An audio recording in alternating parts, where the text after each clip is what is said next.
Hello viewers, আসসালামু আলাইকুম। কেমন আছো তোমরা সবাই? আশা করি অনেক ভালো আছো। আমিও আলহামদুলিল্লাহ অনেক ভালো আছি। অনেক দিন পর মানে লং টাইম পরে আমি একটা ব্লগ আপলোড দিচ্ছি অ্যাকচুয়ালি। এখন আমি তেমন ব্লগ আপলোড দিই না। তো আমার মনে হলো যে এই দিন আমার ফ্রেন্ডসদের সাথে আমি হ্যাং আউটে গিয়েছিলাম।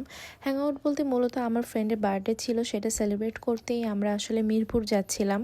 তো মিরপুর আমাদের এখান থেকে মোটামুটি ভালোই দূরে।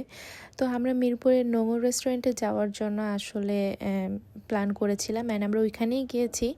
তো প্রথমেই নোংর রেস্টুরেন্টে ঢুকে আমার ওদের যে রেস্টুরেন্টটা সেটা খুবই ভালো লেগেছে, বিকজ খুবই গুড একটা অ্যাম্বিয়েন্স ছিল, প্লাস হচ্ছে খুব কজি কমফি ডেকোরেশন ছিল ওদের, যেটা খুবই আই সুথিং ছিল। আমার কাছে রেস্টুরেন্টটা মোটামুটি খুবই ভালো লেগেছে অ্যান্ড অলসো বাজেট ফ্রেন্ডলি ছিল। মোটামুটি ওদের যে অ্যাম্বিয়েন্সটা ওরা ক্রিয়েট করেছে, ডেকোরেট করেছে, সেখানে ওরা খুব বাজেট ফ্রেন্ডলি খাবার দাবার রেখেছে আমার কাছে পার্সোনালি যা মনে হয়েছে। যাই হোক, দেন হচ্ছে আমি নিজের কিছু ভিডিও নিয়েছি। ওদের ইনডোরের মানে ডেকোরেশনটাও খুবই ভালো ছিল, আউটডোরটাও খুব ভালো ছিল। মানে তোমরা ওই রেস্টুরেন্টে গেলে মানে ইনডোর আউটডোর সব জায়গায় ফটোশ্যুট ভিডিও সব কিছু করতে পারবা অ্যান্ড এটা একদম পুরো ওর্থ ইট।